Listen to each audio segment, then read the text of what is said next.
Welcome back, guys. My name is Brandon, and if you're anything like me, you're working in a cramped workspace, and having your workshop organized and your tools organized is key to workflow. I've got a real simple video today, but it's super exciting for me because it's going to make my life a lot easier. Let's get going. Here's my issue, guys. This is my metal cutting chop saw. You can see I really don't have a place to put it, so it just kind of like sits on the floor when I'm not using it. But most of the time it sits on this adjustable height workbench, and as you can see, I've got a project going on it right now. So I'm constantly moving it from like here down to the floor over here. Sometimes I move it over to here because I don't have a place for it. And this saw is fairly big and it's fairly heavy because I just upgraded this saw from this one. And this one just kind of sits here on the bench all the time. This is going to be my mobile saw that's going to remain in my mobile welding trailer. And if you haven't seen those episodes, I'll have a link up above and you guys can check it out. That's a whole series on how I modified a 7x16 enclosed cargo trailer to work as a dual purpose mobile welding rig / toy hauler. If you guys are interested in that sort of thing, personally I think it's probably one of the best builds on the internet. Go check it out. But sometimes the simplest things in life, guys, are just that. They're simple and they just work. I've wanted one of these miter saw stands for years, and I finally got one, guys, and this is awesome. You can see that it all folds up for compact storage, so if you wanted to bring it to a job site or bring it outside, you can. And this just doesn't have to be for this brand of saw. This will work with most tools. I know for a fact that this DeWalt tool, that'll bolt right on it as well, that wood cutting saw. So here are the dimensions if you guys want to check it out. I'll kind of like just go a little slow and you guys can pause it if you need to look at it. But yeah, we're going to open this up today and I'm going to install that saw on this. I am so excited, guys. That's a look of it right there, all opened up. It's got rollers on the side. You'll see, we'll open it up. I just can't wait to use this. I feel like a kid at Christmas, guys. Like I said, I've wanted one of these for so long. I've used these on job sites and they are incredible. Comes with a registration card to register it, and it also comes with the instructions, and we'll buzz through those just so we know we're doing it right. And it's got a nice powder coated finish. These are the brackets that bolt to the saw that allow you to quick disconnect it off and on this. It kind of works almost like a table saw fence. This whole idea right here, you'll see here in a minute. See how they've wrapped everything with foam so it doesn't get all scratched up, which it's going to when it's on a job site, but it's nice not to have it be scratched up when you receive it. Wow, this thing's pretty heavy. So far I haven't even opened the directions, so looks like it's pretty self-explanatory. Pressing this pin allows the leg to open. Positively D10 in, that's nice. This is what it looks like from underneath. You can see it's got nylon locking hardware, so we don't have to worry about the hardware loosening up over time. I always look at stuff this way. Whenever I purchase something, I look how it's made because I try to figure out what are the things that I'm going to need to address at some point. And if these didn't have locking nuts on them, then these would be something that over time is going to back off. So not a lot of moving parts on this, so it looks pretty indestructible. Let's set it up on the floor. Got some good weight to it. It's manageable, but it's got some heft. Feels solid, rugged. Let's crack over the hardware. Let's see what we're going to need. This is to mount the saw to those brackets. I'm actually reading the directions and it says to screw these into the locking pins on the saw stand. So these come in and out like this. I want you to put one over here like this. And the other one goes back here on this one.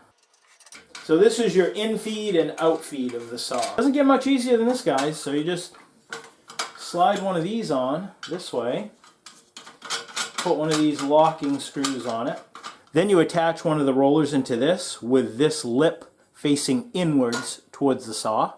See how it could go this way or this way? You want it facing inwards. And the reason these lips come inwards like this is because these are actual material stops for making repetitive cuts. We'll go over that here in a few minutes. You know, these would be adjustable up and down depending on what you have for a saw and, you know, how high the base of the saw is when it's mounted. As I was threading these together, I was wondering to myself, what is this saw going to be like after a few years of grinding this into this. Well, guess what? They have that figured out too. Look inside here. There's a little plate that's welded in there that this screw actually pushes against. So the screw isn't grinding in to this piece right here. It's actually pushing against this, creating friction on that plate. Just a well thought out design that I was noticing. Like I said, I look for things like this whenever I'm doing something like this. Again, I flip this around, guys, just to do it the way the picture shows.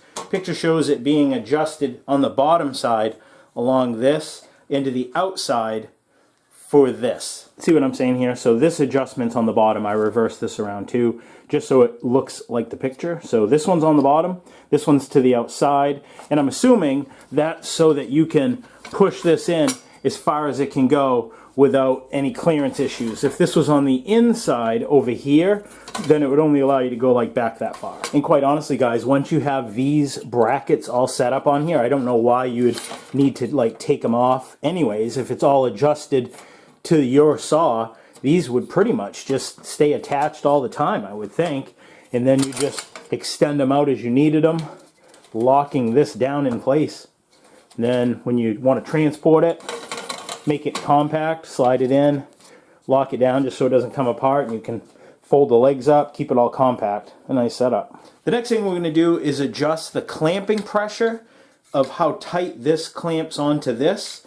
These are the pieces that bolt to your chop saw and make it easy to get off and on this saw stand. That is perfect. So the way this goes on, just like you saw me do, goes on front first, then it just rocks down. This should be very easy pressure, guys. You shouldn't be like clamping this down like a set of vice grips. It wants to be very easy palm pressure. It doesn't take a lot to hold this saw on there. If you're having to force this down real hard, you're going to end up breaking something on this. Now, when this one goes on, this one requires a lot of pressure. You can see how this one actually doesn't even sit on there. See how this one, I can like push it down? This one, not so much. Watch how easily this one goes on there. And just slight pressure, then I can push that down easy. This one, however, I'm using quite a bit of force, and there's a lot of resistance. Let me show you how to adjust that. Inside the back of this mechanism, there's a screw. You won't have to probably adjust this very often. What you want to do is back off this locking nut right here, and then back off this screw a little bit until you get the desired tension. Once you have the desired tension, bring this lock nut back up, snug it up, and you're good to go. Let's try this. Oh yeah, that might be a little too loose. Actually, no, that's perfect. Yep, perfect. See how easy that goes on, guys? Just like that. Very slight pressure. I did wipe this saw down a little bit because I didn't want you guys thinking I was a complete heathen, but I do use this equipment every day, so it gets used a lot, guys. Next thing we got to do is remove the rubber feet from this saw so that we can mount those brackets, and we can't have the feet interfering with those brackets. Now you're going to want to set these aside and put them somewhere where you're not going to lose them in case you ever want to not use it for the stand, but these ones just pull out. They're real simple.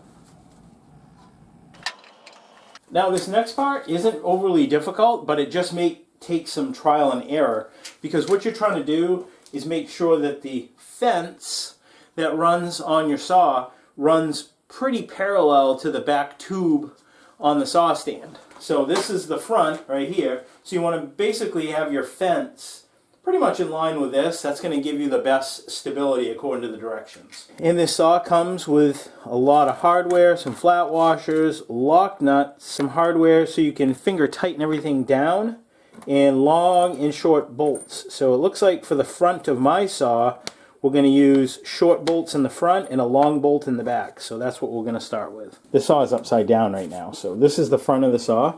So you can see how thin this is right here. So that'll be my short bolt that I'm going to use. But you can see the boss on the back, how thick that is. That's pretty thick in through there. So that's where we're going to use our longer bolt. So we'll start with the front of the saw. And you can see how there's a slot. I've got this in the locked position so I can get my fingers in there. and drop one of these carriage bolts down in there. The carriage bolts actually have a shank on them to keep this from spinning. You can see that square shank. So I'm going to put this up through the bottom. Then I'm going to put on a flat washer, a lock washer, and then one of these thumb screws, and everything right now is going to go together really loose so that we can adjust things as need be on the saw. I'm guessing these instructions came out before this new model saw came out, because these are a 40mm bolt for the back and it wasn't long enough. I had to use a 50mm bolt. So if you have this saw for this stand, you're going to want to grab yourself two 50mm bolts and then you'll be all set. Again, we'll drop the hardware down through. This is the 50mm bolt. And then we're going to put on our washer and then our nut. And I'm going to use a nylon lock nut, and it's just going to be finger tight for right now. Now we're going to take the saw and mount it onto the base, putting the front in first, then tipping in the back.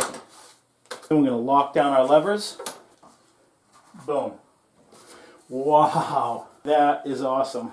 If you look down here, here's that center tube on the back side, and we want our fence lined up with that. So that tells us we need to come ahead just a little bit more. These should be loose enough that we can just move everything. Now we've got these adjusted all the way forward. Now we can lock these down right in place.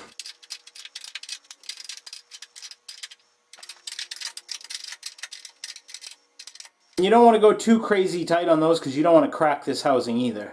Now we'll do the same thing with this back one. This is the one that I had to use, the one that's a little bit longer. Not a big deal. Putting this one down too. There. The kit comes with thumb screws and with nuts. Obviously, if you wanted to use the thumb screws, that's so you could take it off and on a lot. But this is going to stay permanent to these brackets, and I'll always use it with this stand. So I just used regular nut and bolt hardware. And this thing just feels rugged as it's sitting on this saw. It's not all wobbly and wiggly. Loving it. So now we're going to set our roller height, which is super easy to do. You're just going to set that across the saw, loosen one of these little set screws here, and then bring it up. You want this roller to be at the height of your table. That easy, guys. Now I'm going to talk to you about these material stops. So let's say you need to make repetitive cuts on your material that are X amount of length long. Super easy to do. Let's say that this is how long you wanted to make multiple pieces. Let's say you needed 5 of that length. What you're going to do is loosen up this thumb screw, pull your roller out, and you're going to raise it up so that now your material is touching on this. Then tighten down this thumb screw, and that's simple as that. Now that you've got that set, now you can just bump your material into that, make your cut, and just keep going repetitively over and over and over. Put your next piece down, make your cut, and go. Slide it down, make another cut, and go.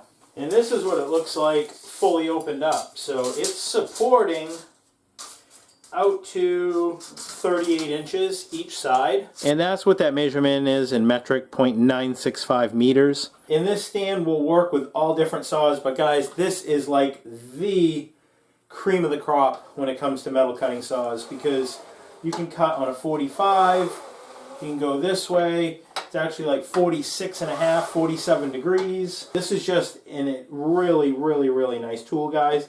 It's fairly expensive. This saw here is right around 800 bucks, but I'll tell you what, this saw does it all. And Evolition was one of the first ones to come out with this type of design. If you want to see more about this saw, I did a review on it a while back. I'll have a link up above, but boy, I'll tell you what, this saw paired with this stand, this is an awesome combination. This would work good out in the field. I think what I'm going to do is clear out this area right over here, and I'm going to set this whole setup right there on that back wall. That is going to be perfect. Materials right overhead, easy to get to. That's a nice long area over there where I can do all my cuts. Yeah, this thing is incredible. I am loving it. And that's all there is to it. May not seem like a big deal to some of you guys, but for me, being organized in the workshop and having things out of the way so I'm not like picking them up and moving them around and handling things 20 different times is a huge time saver for me. And I think this is going to make things in the workshop so much easier. If you're wondering about this or any of the tools that you see in my workshop, I'll have links down below. Some of the links also have some promo codes that are going to save you some money. If I can find a promo code for this stand, I'll get it for you, and I'll have it down in the links below. New videos every Friday, so until next week, guys, I will see you then. Take care, stay safe, God bless. Please like, comment, subscribe, and share. See you next week, guys.